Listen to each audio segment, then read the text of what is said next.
The following is a production of DallasCowboys.com and the Dallas Cowboys Football Club. How about them Cowboys? Yeah! Go Cowboys! This is Girls Talk, Boys Talk, presented by Jigsaw Dating, preferred dating partner of the Dallas Cowboys, and broadcasting live from Dallas Cowboys World Headquarters at the Star.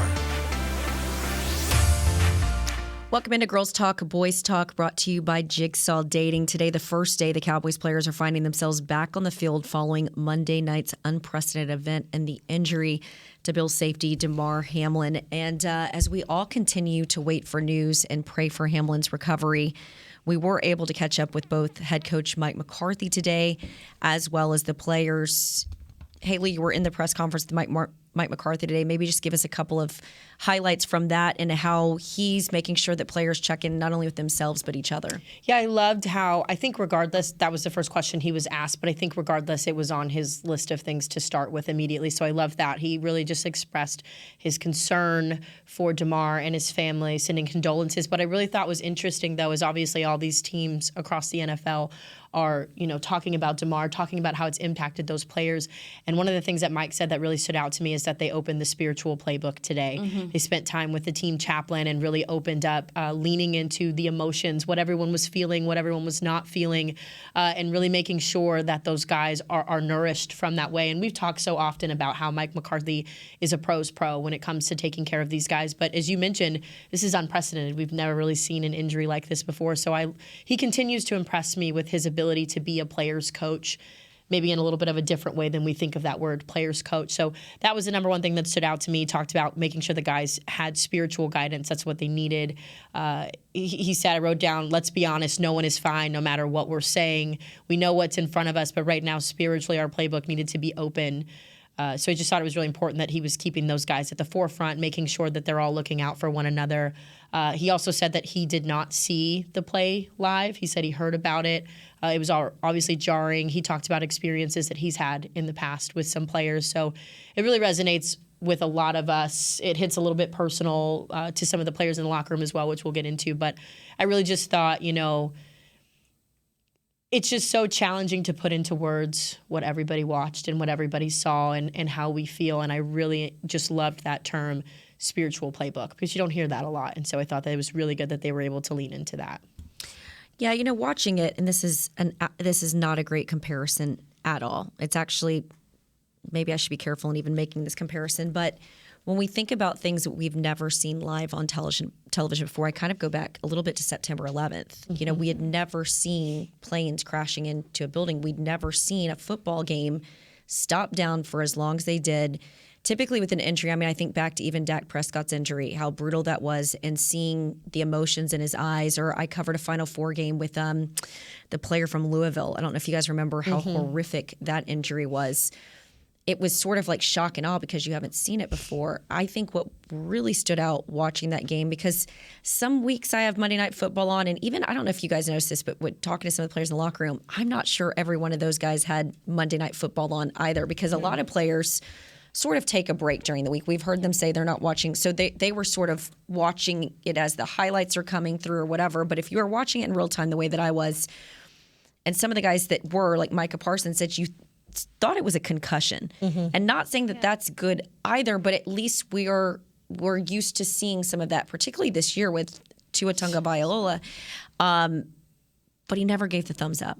Yeah. And when you see football players that you're so used to being superhero-esque remove their helmets, and you're seeing the shock on their faces, the concern, the prayers, the tears, you knew it was severe. And then when you've got broadcasters that have covered so many of these games and have nothing and they have to say, very little to say, and you don't want to speculate, that's just, again, when I make that comparison, and again, I understand it's a little bogus, it's like apples to oranges, but it was the shock and the raw emotion and the concern for people you didn't know is what it felt like. And then having people sort of marinate and digest this information a few days later. And I think it's good. The update that we've been getting is that he's beginning to breathe a little bit more on his own. His family members have been talking to some of the networks, and so it sounds like it's trending in the right direction. But as we talk about hitting a little closer to home, there are two players that intimately know Damar Hamlin, and one of those is Quadri Allison, the running back that we had acquired. He is from the Buffalo area, he told me, went to Pittsburgh with Hamlin. He said they were really good friends for 4 years. They were texting just a few weeks ago. He commented on one of Quadri's fits that he was wearing ahead of the game. And he said he even flew up there for his draft party. And he was so excited when he got drafted to Buffalo because he was from there. And so he said he and his teammates, he said he didn't even knowingly put on his pit shirt today, but he put it on, and he's been in constant contact with a lot of his friends and family. And I said, what's the one thing you want people to know about Damar Hamlin that they may not? And they're like, his nickname is the neighborhood hero, because that's who he was. He was a blue collar guy. And I said, what is it that you know about him that makes you confident he's going to get through this? And he goes, it's because he is that blue collar guy. He's that hard worker. He's going to figure this out. And so, but that's a guy that's in this Dallas Cowboys locker room that has a personal connection to him. Linebacker Jabril Cox also was a pre-draft workout partner with him. And so you don't have to necessarily know these guys personally. I think it hits close to home because all of these, was Mark Ingram recently said on Kay Adams' show, he had his sister reach out to him and say, I wouldn't be mad if you quit playing football. Like we've heard Tom Brady's wife talk about, she didn't care that he was continuing to play, but every time she saw him in the game, she was worried about him. I think that goes for all family members. And, I just wonder, you're aware of concussions. You're aware of injuries to your legs, your ankles, your knees. But when it's something as severe as that, I just wonder if there's some players that really take that to heart, because we have seen guys walk away from the game prematurely because they are concerned about their health. And so I think all of this is resonating. I think there's a lot of conversations being held both with players, coaches, teammates, but also I think internally with their families. Yeah, absolutely. And something I'm glad you bring up family, because Mike McCarthy always says family first and then football. And he echoed that in his press conference this morning of this is the time to show family first. In this case, it's putting everybody on that team with each other, having each other's backs, making sure everybody's okay. And again, we always praise Mike McCarthy on here for the mental health awareness, but just giving the praise really across the NFL to make sure that everybody is okay from what they saw. Because again, the guys on the field, the coaching staff, giving kudos to even just the medical staff that acted so quickly. So just prioritizing all of those things. But absolutely, I think even I follow one of the recently signing of the Raiders players, his wife is viral on TikTok. Allison Kush, I don't know if you follow her, but she talked about it on TikTok, and she just said, this hits very close to home considering I go watch my husband play every day, and you don't think that this is going to happen to your loved one on the field. And so even when it happened, knowing that his mom was there in the stands, having to see that, I can't even imagine the emotions that she felt just seeing that, and the shock. And now that it's been a few days, I think that shock factor from everybody is starting to come down, and you see the reality of, okay, what do we do next? We make sure, everything's okay with everybody that was impacted, because it was just such a traumatic and shocking moment for everybody that, like you said, Jane, nobody's seen before. Well, Clarence Hill on Media Mash made a great point. Marcus Paul, the team strength and conditioning coach, when he went down last year, I remember how just shook a lot of these guys were because it happened in the weight room. They tried to revive him and they didn't, and those guys saw that and they ended up having to play after that. That was tough. My heart goes out to a lot of these Bills players and the Bengals players for that matter. How can you focus on a football game when you see something like that? Because there are things that feel bigger than the game itself, and so. Again, there's only so much you can say. I hate pontificating on this too much because it wasn't my family member. I don't have a spouse or a loved one that's playing in this league. All I know is I cover this game, but my heart goes out to them as this feels like it's really hit close to home for a lot of people. It's a lot to consider. It's a lot to reevaluate on. And one of the things that Mike McCarthy said that stuck out to me, and I'm sure we'll go for it, but was that he just was talking about each guy checking on the other guy. And just the fact that there's guys in this locker room that are connected to Hamlin, it just reminds me so much of my military time, and just the military in general. It's so big, but it's so small. And the NFL's like that. A lot of these guys do know each other. A lot of these guys did go to college together or were roommates together across the league. And just see how it's affecting everyone is something that I think I've seen, but just on a different level. So It's just, I don't know. It's an emotional thing. That is, you do bring something interesting when I think about that, because you were in such a group of people that you kind of know what you're getting yourself into, right? And then there are these unexpected situations. When it does hit close to home, what is that like for? It's different. It takes quite a bit of time. It took me quite a bit of time to snap back into being a warrior, because when I was in uniform, I took it very seriously, and I felt like I snapped into a place to where my survival was it, and it was hard for me to rationalize a lot of emotions because you don't have the time to feel that sometimes.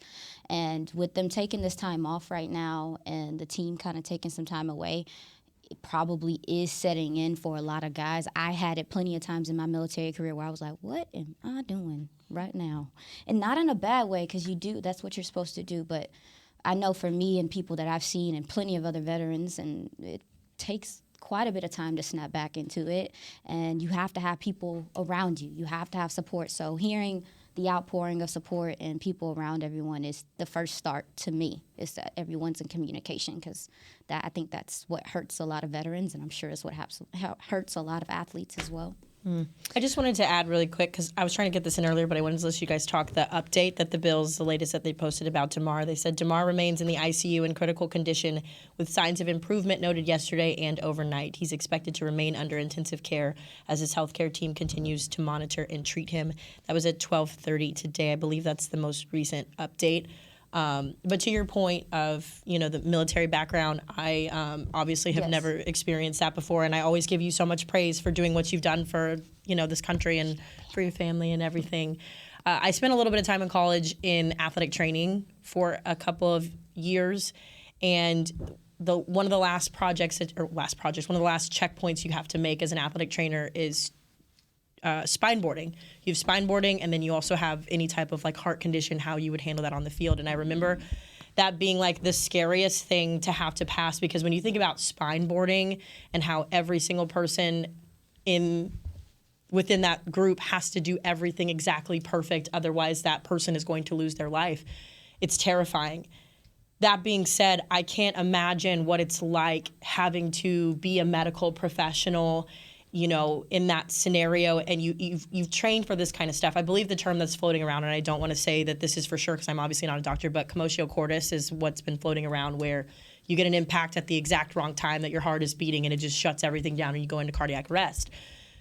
So I can't imagine, you do this every day, right? Like, you're an athletic trainer, you're a doctor, a medical professional, and you are ready for this moment until it happens. And then all of a sudden for them to be able to, keep their cool and to keep this kid alive and to keep everybody around them cool, calm, and collected and to do what they do. I can't speak enough on how much medical professionals are so underrated a lot of time and so incredibly necessary. And so as we say, our prayers for Damar Hamlin, I'm like, prayers to those athletic trainers, prayers to those doctors for being able to keep him alive.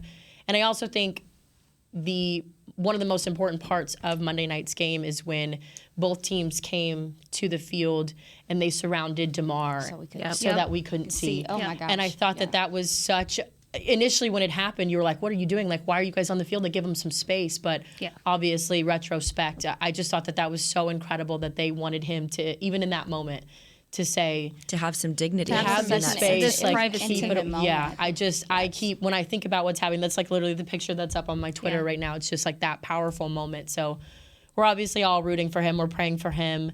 And we're hoping for the best. And it sounds like he's improving, so that's really good. And speaking of the medical staff, too, something that popped up on my timeline because, a lot of things were coming up, but Chris Progner, he was in the NHL, and back in 1998, it was in a playoff game. Something very similar had happened to him, and so he tweeted out, giving kudos to the medical staff that saved his life that day when it happened on the ice again. It was a blow to the chest that he suffered.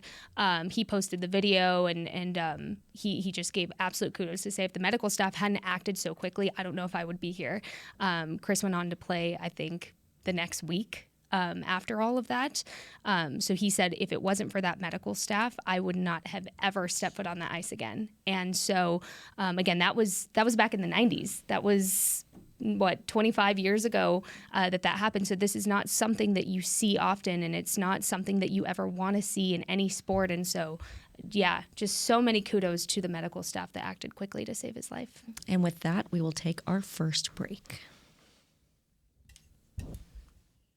At Jigsaw Dating, we obviously want the Cowboys to bring that sixth ring home. But to be honest, we're more focused on finding the person who will put a ring on your finger. That's why we created a dating app that reveals your face through meaningful conversation, so you can date deeper. Because it's personality that matters the most, not looks. Join Jigsaw Dating today, dating partner of the Dallas Cowboys.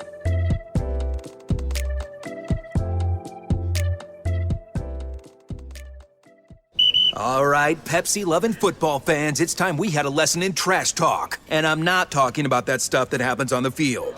What I'm talking about is trash, and it's the only thing that belongs in your garbage can. Now, recycling might not be as thrilling as converting a 4th and long, but next time you're thinking about throwing that Pepsi Zero Sugar bottle away, just cap it back up and pretend you're down by 6 with the recycling bin wide open. Know the difference? Make a difference. Be a team player and recycle. Visit PepsiTrashTalk.com to learn more.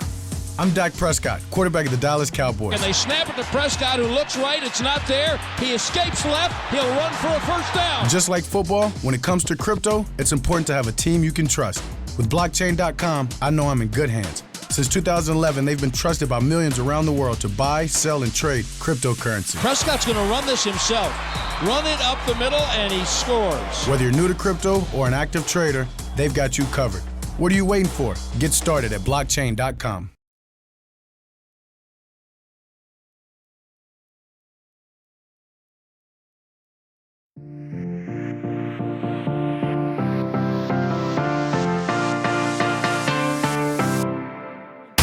Welcome back to Girls Talk, Boys Talk, brought to you by Jigsaw Dating. But first, Jess. James Wright is your 20. Actually, you know what? We did that yesterday. Let's talk about the Star District instead. Enjoy premier dining, shopping in all of the experiences from over 20 plus restaurants, shops, and more at the Star District. Make sure to stop into the district's newest additions, women's boutiques, all of the good stuff. Visit thestar.com for your full directory and head out to come visit. Haley, we have got some injury updates this Wednesday. Yeah, the Cowboys one makes me very happy. Tyler Biadasz out with an ankle injury, did not practice, but as we've talked about, he's looking to be pretty good for the playoffs, so that's positive. Kelvin Joseph missed today with a tooth injury, and then the same thing with Tank. He's got that foot injury he's been limited with. Tony Pollard was a full participant, and Leighton Vander Esch was limited, so positive signs there. I was joking with Patrick earlier on Twitter because when we got the Washington Commanders injury report, both of us had the same idea. I was going to tweet, he beat me to it, but like, is everybody using like their unused PTO today because everyone's not practicing? Their entire list of guys did not practice. You've got Jonathan Allen, Saeed Charles, Cam Curl, Jameen Davis, Antonio Gibson, Cornelius Lucas, Andrew Norwell, Brian Robinson Jr., James Smith-Williams, Benjamin St. Juste, and Montez Sweat all did not practice for various reasons. There's a couple concussions on there. So Montez Sweat not on there, Sick. and Jonathan Allen, what's his status? Jonathan Allen has a knee injury. Yeah. Montez Sweat is an illness. I imagine he'll be fine. But it was a do not participate or did not practice for Jonathan Allen? Every single player I just listed did not practice, and that is the Washington Commanders practice report. So, like I said, a little bit of a PTO lingering over from the 2022 year. They wanted to get out of the way. So Ron Rivera didn't seem like he had necessarily had a plan to sit or play his starters just yet. And he talked about the importance of having them available next year. This is a 7-8-1 team. They've gone through how many different quarterbacks, Haley? We had this fun little stat earlier. They have been through 3 quarterbacks this season. Let me find it. 8 different starters, though, under Ron Rivera in 3 seasons. Oh my God. And Sam Howell will now be the 33rd quarterback to start since Washington's 1991 Super Bowl victory. So now let's talk about Sam Howell. Sam Howell has never had an NFL start. They're going to play him against the Cowboys because, as Ron Rivera incredulously learned in the postgame last weekend, they're eliminated. To be fair, there were a couple of scenarios that needed to happen for them to be eliminated. But this press conference announcing Sam Howell as a starter after this morning, it was leaked that Taylor Heineke was going to get the start after Carson Wentz was an absolute disaster. Inactive. Yeah, Carson Wentz may not even dress out for this one. He was 16 of 28 for 143 yards, 3 picks and a rushing touchdown. So we're hearing this morning early, and I'm prepping for the week, that Taylor Heineke's getting the start, which makes sense, right? Because I think Taylor has not. I thought he's been decent in some of his starts. A lot of people were shocked that he wasn't your starter last weekend. Here's Ron Rivera confusing us all. And if I'm Sam Howell, I'm like, man, the bar's been set pretty low here. Here's the sound. Jazz, can you play this for us? Well, I think at first initially is obviously it would be his first start, and it would become a little bit of a circus, having to deal with all the things that come with being a starter. But also, you look at the opponent and who you're playing and what they're playing for. Going with Taylor would have given us an opportunity to see what they're doing, how they're doing it, and would have given Sam a chance to take a look at it, if we had gone with Taylor. But, at the end of the day, at some point, if Sam ever gets the opportunity to be a starter, this would be the chance. Why not get it over with now and go from there? But the most important thing is that we're really intrigued in terms of watching and seeing what Sam can do as a quarterback in this league. I just want to get it out of the way. This is a try. I put it in my notes. This is a tryout. Right. We just want to see what he can do. Of course it's a tryout. This is a tryout right now. What's going on? It is interesting, though, because he is, I was reading earlier, too, that he is the only quarterback that is guaranteed to come back next year. So I get the tryout. Yeah, you want to know what you've got. But it does present an interesting challenge for the Cowboys. And I asked DeMarcus Lawrence about this and Micah Parsons. If we think about it in the last couple of weeks, they've seen a lot of quarterbacks they haven't had a lot of looks on, but they've got nothing on this guy. Now, Micah did talk about a little bit of familiarity, given the fact they were both in the same draft class, and you're sort of familiar with some of these guys. And he talked about this as a guy, going to have to respect here, but someone brought up this interesting point. You knew what you were getting with Carson Wentz, like who his guy was, right? Mm-hmm. You knew that when you've got Taylor Heineke, who his guy is. Like Cooper Rush, we knew his guy was like sort of Noah Brown. Who's Sam Howell's guy? I think I caught some preseason looks at him, and he likes Jahan Dotson. I creeped and found some training camp stuff from them. And I think I had that up. I didn't have a chance to look. The thing about Sam, man, is he's just I don't know. He just seems like a gamer. Like he's ready to go, but he's shifty. He has some dual threat ability, and he also is not afraid to throw the ball downfield. He's not afraid to throw the ball. Sorry, he was 43 of 69 for 23 yards. No, that's not. It's terrifying. 43 of 69. He was 62% completion, 547 passing yards. I mean, I just feel like Ron Rivera at this point is sort of putting his hands up in the air and saying, one interception, I give up. 9 sacks. So what's interesting, too, is Ron Rivera talked about how this kind of all came to be. And so when Carson Wentz got injured, he was taking a lot of the backup quarterback reps. But he was told, you need to work on your footwork and your decision-making. Mm-hmm. And so now, Ron Rivera went on to say, oh, yeah, we had conversations with players and coaches and all of the staff No, we didn't. I can tell you, no, they didn't. To say that he fixed those things. And so it's just very interesting that the decision was made so sporadically. But yeah, I mean, there's more to this story. What do you do with it? Trust me on this. There are layers to this story. Oh, we do. I just also feel like though, what do they have to lose in this? You know what I mean? Yeah, they probably it's just look, Washington's been a spoiler before. That's why I'm saying, and sure. This is why I bring all this up, and we'll get a little bit more into it tomorrow. Offense has been a little spotty. As you talk about Jahan Dotson, though, he leads the team in receiving touchdowns with 7. He's got, 32 catches, 451 yards. But it's their pass rush that's top 10 in the league. And, in fact, when I'm looking at their defense here, hold on real quick. It's insane, their front 7. I mean, they heavily invested in this side of the ball. And even as – who was it I was talking to today? I was talking to a bunch of offensive linemen. And they said their front 7 guys are studs. This is Connor McGovern. They always win their one-on-ones. And I think that's interesting, that they do have a very, very good defense. Now, and I'm also looking at this offensive line for the Cowboys. I have never seen so many different combination shifts. And I asked Zach Martin, in all your time, you played at Notre Dame, you played in Dallas, have you ever seen anything like this? He said no. And I said, at one point, did you guys ever get a little frustrated that you were playing so many different guys out of position. He said, yeah. He said, but look how well it's working at this point this year. In fact, it was Connor McGovern, Tyler Biotish who told me that during the week, going through my copious notes, listeners, I love your there's that AMR stuff. 10 to 12 reps a week is how much. Tuesday. Yeah, 10 to 12 reps a week. They practice these guys out of position, and so they've been doing this just in case. Obviously not to this degree did they expect they were going to need to do this, but it is wild to me that you can go in game and just say, "Hey Connor, we're going to kick you in to center. We're going to move Jason Peters over to left tackle, and hey Tyler, who's a rookie, we've already put a lot on your plate this year, bud. You're going to move over to left guard. Is that cool?" And they seem to be doing okay. Yeah, it's not normal at all. And then I think what was really fascinating to me is I did listen to this comment from Stephen Jones on 105 Through the Fan when he talked about the high ankle sprain for Connor McGovern or Tyler Biotish, and he said, "Got to keep it together." And he said Tyler Biotish, it's the same high ankle sprain on the same ankle, it tends to heal quicker. And I said, "What is that? Like, explain that to me. Are you like a starfish?"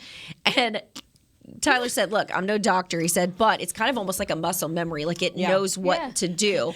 And so he feels good at, you've talked about this before. Yes. He feels like he's going to be ready to go by playoffs. But to have this sort of flexibility on the offensive line is something we've not seen in Dallas. And they've had themselves in a tough position. And we've knocked Joe Philbin. I don't know if it's been on this show, but it's been on at least Media Mash before when we looked at this offensive line. But say what you will about Joe. And I even said this to Joe Philbin as he walked out of the locker room the other day. I go, they're really making you earn that paycheck this year, aren't they? And he just kind of gave this like, I mean, it's been a lot for Coach. And like I said, credit to him and credit to these guys who have stepped up the way that they have this year. And even in the draft process in recent years, remember they keep talking about they want position flex at certain positions, and it's worked out for them.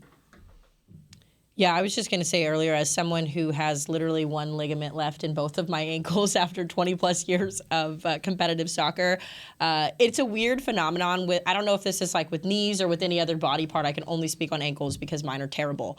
But it is this thing, like now, it's so funny. I'll be walking and I'll just like roll my ankle and I'm like, oh, and then it hurts for like 5 minutes, or depending on the severity of it, it hurts for a little bit, and then like the next day it's fine. So I would love to know. I'd love to sit down and chat with the science as far as like why that is what it is. But I can confirm as a source that I don't know what it is about ankles, but they do that thing. So well, Connor McGovern did say something interesting to me too today. So I said, when you're in practice, it's a different look moving from a guard position to a center. And he says he catches himself at times because there is a different level of spotting, and you're setting the offense and the offensive line as a center. And so as a guard, you're looking at certain things, but he says, I'm catching myself in practice and even film study. Oh, wait a minute. That's not my job this week. And so I do think that that's interesting. And luckily, offensive line is typically your smartest guys on the team, that they're able to sort of figure this stuff out. But, I mean, it just felt like the sky was falling at the beginning of the season, just losing Tyron Smith. Yeah. And I think you've lost every guy on this line except for Zach Martin this season. Am I wrong on that? I think so. Tyler Zach Smith, and right? Tyler. And Yeah. Tyler Smith. And Tyler's been, and Tyler, didn't he deal with an ankle or something for a little bit? But he was still playing through it. I don't think Tyler's missed a game. I don't either. No, he didn't miss a game. We But did. Oh, you go. Barnacles. You brought up the offensive line and going into this game because of how good this. It could get physical because that Tennessee game was physical. Yeah, Say it what you will about Tennessee. They brought the Mike heat. Vrabel always brings those guys, and that was a tough game. Yeah, and if this defensive line, like, if you don't know how good they are, well, number one, you brought up how beefy they are. I'm like, they drafted those guys to stop the Cowboys' run game. Like, of course, it's going to be like that. But I was going to say, I like what they do defensively with their front seven. And with the Cowboys, the last time they played the Commanders, they had put up like 178 yards on the ground against the Giants the week before, and came out against the Commanders and could barely run the ball. I think they only averaged like 2.9 yards a carry. It was very minimal. So if that doesn't tell you how well this front seven can defend, obviously you got some guys coming in. This offensive line and this offense that's kind of been weird with running the ball this last couple of weeks. You're trying to find some good traction going into the playoffs. I would like to see how well they schematically figure out ways to run the ball, get the tight ends involved, stuff like that in this game. I love that you brought that up because Zach Martin and I did have that discussion. I said, how much has it helped that you've had tight end help this year? And he mentioned the fact, I mean, look how many times we've gone to 4 tight end sets. And I said specifically, what does that do to an opposing defense? He said, when you've got big-bodied guys that have speed on you, you've really got to adjust as a defense with the personnel that you're putting out in the field. And so it has been a distinct advantage. And he says he also can't remember when you've had a running back duo that has been as effective. And in fact, I think it was brought up today, the Cowboys have never had a running back duo where both have gone for 900 and over. And you've got Zeke that I think is 140 shy of getting 1,000 yards this season. And you've got Tony Pollard who only needs 12. Yeah. So kudos to them for, again, we were talking about this in Media Mash. This is the most heavily scrutinized 12-win team besides the Vikings this season. But the things that we've seen in Dallas are different than things that we've seen in Dallas in years past. They've talked about wanting a commitment to the run game. We've seen it. We've talked about the importance of it's not always the guys on the roster that should be playing. It's the most talented guys, and we're seeing that. I mean, think about the amount of looks that Peyton Hendershot and Jake Ferguson have gotten over your franchise tag guy, Dalton Schultz, at times. Tony Pollard over Ezekiel. And it's not necessarily over. It's sort of saving the legs of some of these guys so you have a fresher look sometimes. Something, too, I wanted to throw in while we're on the topic of tight ends. And on the other side of the ball, Washington, I think, is going to use a lot of their younger tight ends to try to mimic that same model that the Cowboys have put out with this tight end group because, well, you have a brand new quarterback who is making his NFL start. You need all the protection you can get. So these young tight ends, specifically John Bates and Cole Turner, I think are going to get their reps in for this game. Logan Thomas, clutch for Washington, but John Bates specifically, last couple of years, not impressive. I mean, in 2021, he averaged nearly 15 yards per game, and then this year, nearly 8.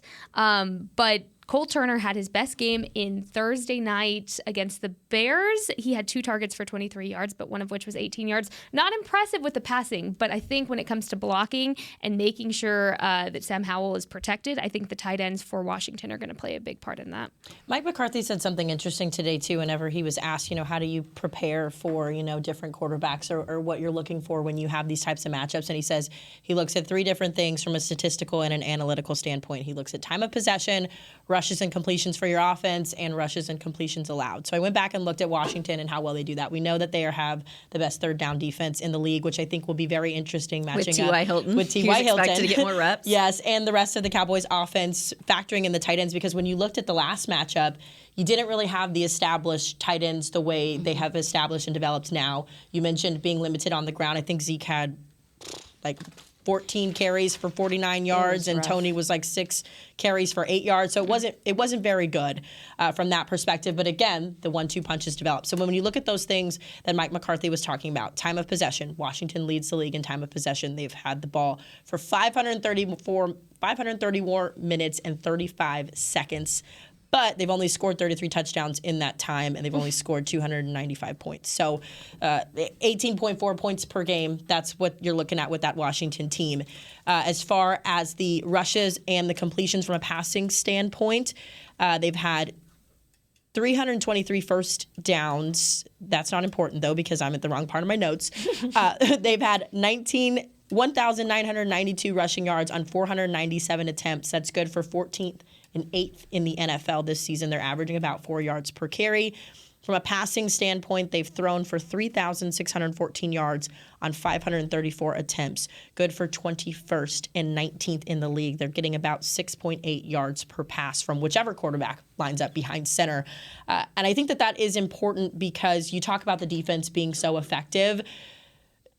Defense wins championships, yes, but if your offense isn't complementing that, we've seen that with this Cowboys team, you're not going to get very far, right? So sure, if the defense can hold you, great, but if your offense isn't producing, that numbers right there tells you that they're going to have to work a little bit harder. Now you're factoring in a quarterback who's never gotten true game reps. I think this bodes really well for the Cowboys. I also went back and looked at those same numbers for the Cowboys just for reference so I could understand. Dallas ranks 16th in time of possession, 479 minutes and 57 seconds, but they've scored 54 touchdowns, 461 points. They are second in the NFL with 28.8 points per game.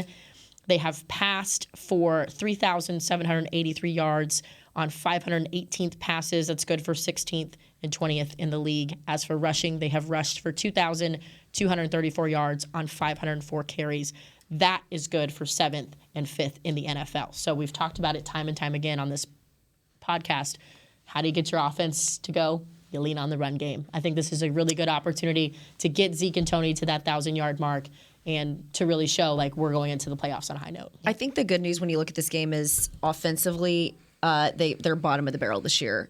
So you're not going to find yourself necessarily in a shootout, but this defense is tough. I mean, to your point, they are the 4th-ranked total defense, 14th in scoring defense, 14th in rushing D, 5th in scoring D, and then as you said, 1st and 3rd down, and they're also 10th in sacks. So this is going to be a tough team defensively. That's why you need your offense on, but I don't think the Cowboys are going to get themselves in a shootout that we've seen in some of these other games this year. But I was there in Nashville, y'all. That was a nasty game. Finding Your poor out little umbrella. I looked pathetic. I had a lot of people reaching out to me going, Jane, it's only like 50-something degrees and you look like, and I'm like, when It's you are different. standing It's out cold. in the cold rain I was there from 11 o'clock until 11 p.m. that night. Yeah, I'm dressed for the elements, folks. And I'll be dressed for the elements again this weekend. Hearing Josh Dobbs right before I went on NFL Now was going to start, I often wonder if Ron Rivera should have just held off on this one and released this one a little bit, because I felt like they were caught off guard. And when I asked some of the players about that, they even said they were caught off guard for a little bit, then they sort of adjusted, not dissimilar from what we saw with the Houston Texans game. So there you have it. Yeah. We love Micah Parsons around here. I don't know if I'm speaking for the group, but I think I can speak for the group. He's always someone of my favorite soundbite. I don't know if you guys watched the game. He was playing with a clubbed hand.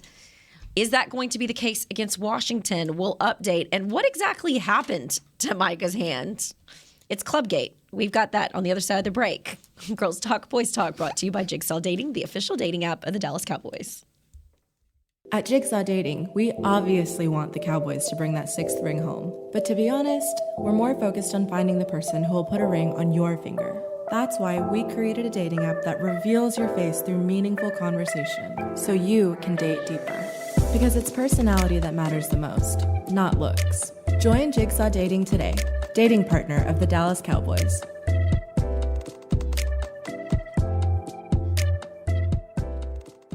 All right, Pepsi-loving football fans, it's time we had a lesson in trash talk. And I'm not talking about that stuff that happens on the field. What I'm talking about is trash, and it's the only thing that belongs in your garbage can. Now, recycling might not be as thrilling as converting a 4th and long, but next time you're thinking about throwing that Pepsi Zero Sugar bottle away, just cap it back up and pretend you're down by 6 with the recycling bin wide open. Know the difference? Make a difference. Be a team player and recycle. Visit PepsiTrashTalk.com to learn more. With Smoothie King's original Angel Food and new Angel Food Slim without added sugar, you no longer have to choose between treating yourself and hitting your goals this summer. You don't have to choose between great taste and feeling great. Because at Smoothie King, every blend is made with whole fruits and no syrups, so you can satisfy your cravings without compromise. The only choice you will need to make is which one is best for you. Try our classic Angel Food or the new Angel Food Slim, blended without added sugar. Smoothie King, rule the day.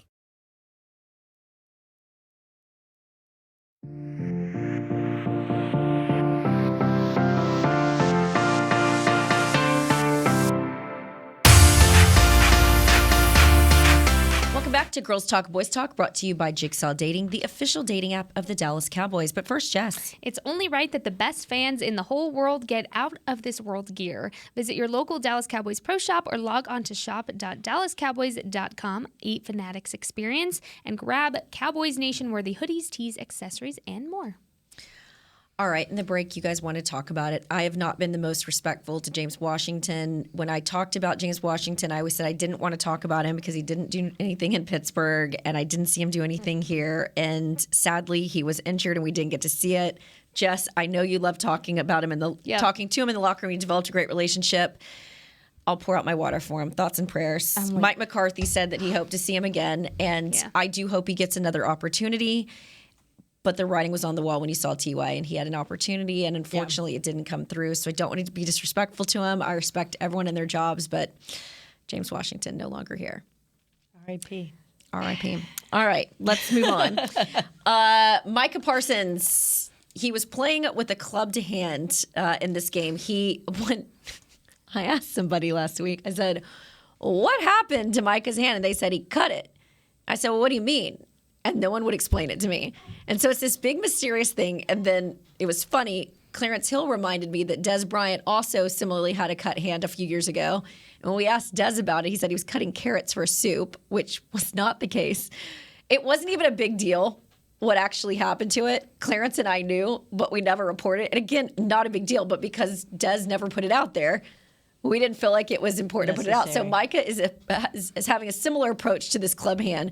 We will never know what happened to the club hand, but I think what's most important is he played through it. He will not have a club as well. I think that's also equally as important as that. I did think it was interesting, too, though, because I was actually paying attention to that during his press conference, and the whole time he just kept it tucked away in his little pocket. And there was at one point where he lifted the opposite hand, and I was like, is that the one? Is that the hand? And he kept it. You could tell, like, in his hoodie pocket, like he was moving it as he was talking about it. But he was very adamant about keeping it in that pocket. I don't know. I liked it. As Clarence, kind of badass to me. I don't know. As He Clarence looked like more said, of an Avenger with it, you know? As Clarence said, it was probably he was doing some clown stuff. So whatever he did, he doesn't want to talk about. That's fine. There are some things that are meant to stay in the locker room, and so if he don't want to talk about it, I'm not going to dig too much. And like I said, as long as he was able to play through it. It's kind of like when someone shows up to work and they're a little hungover. As long as they do their job, and I can't really tell.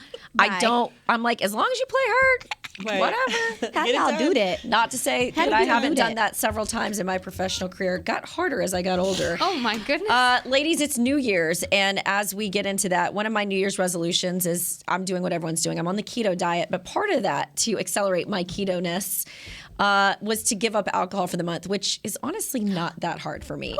So that's one of my New Year's resolutions.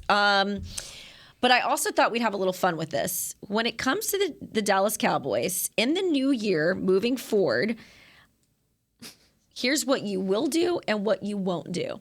So I'll go first, ladies. In the new year, I won't doubt the rookie class ever again. So many robust playmakers, namely Deron Bland, and I honestly didn't expect him to have the season he did. Here's what I will continue to do. I will continue to pound the table for more T.Y. Hilton. He's not just a third down guy. He's a take it to the house guy. Love it. Who wants to go next with their what I will and won't? Gone since y'all are so good. Okay, I'm going to go next. What I will do, right? What I will do? Or did you do what you want? What you will do in the new year and what you won't do in the new year as it relates to the Dallas Cowboys. Okay, I'm going to do my won't first. What I won't do in the new year is talk any mess about CeeDee Lamb. There it is. Because I like that. Has had a phenomenal season. I think he is peaking at the right time. That cliche of it's not how you start, it's how you finish.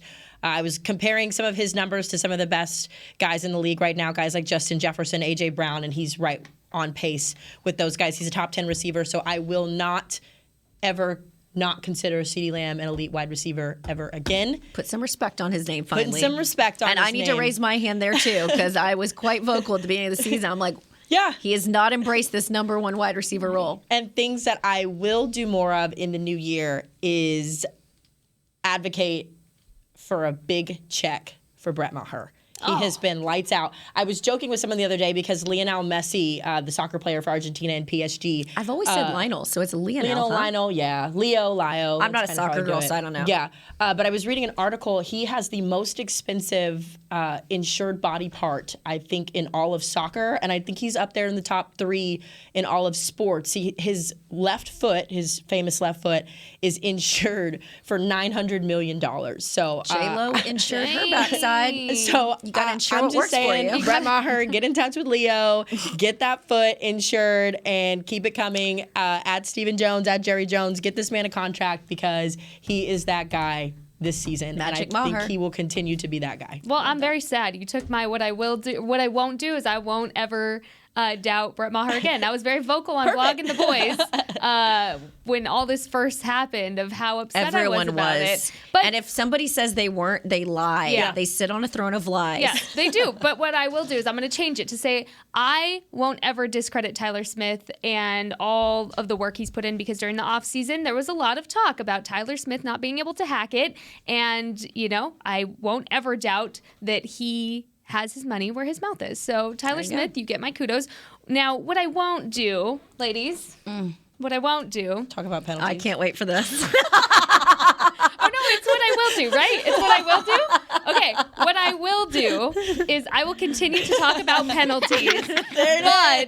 But Never change, Jess. Never change. But I am firm on the new year, new me. That's not a real thing. So it is new year, same me. I will continue to talk about penalties, and I will be proud of that because as soon as we started talking about it, guess what happened? It got they better. started mentally focusing. They heard you, it got sis. better. So They played this podcast in that film room. And I that hope is so. why. They were That is why. They're like, shut her up about the penalties already. Oh my God. And everyone watching is like, we're tired of taking shots during the show. Like, please shut up about it. It's the self-awareness for me. I will Self-awareness for me. continue. I will continue to talk about penalties, but I will give credit to where credit is due in that they have put that mental focus in gear, and it is a fixed problem for now. We love it. We'll see. All right. We love See? it. All right. So All right, Aisha, beat that. barnacles, y'all. All right. So what I won't do is that how I go? Yes. All right. Yep. So what I won't do is question whether Dak trusts his body now. He has ran the ball 39 times for 166 yards, averaging 4.3 yards on those carries. It's about 15 yards a game. And it just matters. It's mattered open up the run game. But even last year, there were plenty of times where you were just like, even in the San Fran game, like run the ball, run the ball, run the ball. But post the calf injury, post the leg injury, we knew this was going to be like a slow burn for him. So what I won't do is not trust the fact that he is going to run the ball when it's necessary. And that's a huge part of what's made him in this offense good. And what I will do, Lord, Dan Quinn, I'm trusting you here. I'm going to trust Dan Quinn. I don't like how To you figure out. changed I your know. body language there. And pull the Because mic it's a very closer. serious matter. It's a Dan serious Quinn. matter. ASMR. I'm going to trust him with this young defense on the back end and these horses on the front end to get this defense back to the level that it was, or at least close I to like the that you level called that them it was horses. playing on. What am I doing? No, Oh, you yeah. call them horses. Yeah, to get this level, get this defense back at the level it was playing on at the midpoint of the season. All right. I like it. Got some guys coming back, hopefully to restore some order. You were worried that yours weren't good. I know, those are great. Well, the Dak one was it's a little. I didn't think y'all was gonna agree. I was like, oh, sugar. No, he's trusting his body. I mean, when you see him, he's out there running and using his legs more in recent weeks. Yeah, I agree with you. I don't think Yeah. it's even a thought in his head. You can I do just the go back QB to that sneaks. 25-yard QB sneak Yeah. against whoever it was at home, and everyone was like, "Oh, he's still where running." did that And you come talk from? about on Running. third downs, like the Cowboys being so good at third downs, a lot of it is him being able to pass the ball. But when they get into short yardage situations, having that option is helping out this offense a lot. It's going to help out this run game. All right. Well, what I will do is continue being a part of this Girls Talk, Boys Talk. It has been a lot of fun in 2022. Let's have a lot more fun in 2023. And what we won't do is ignore you, the fans. So if you've got any feedback, let us know. We will be back here same time tomorrow as we continue to dive a little bit deeper into Cowboys versus Washington to finish up the season and see if they can improve their seeding. See you on the next one. This has been a production of DallasCowboys.com and the Dallas Cowboys Football Club. How about this, Cowboys? Yeah!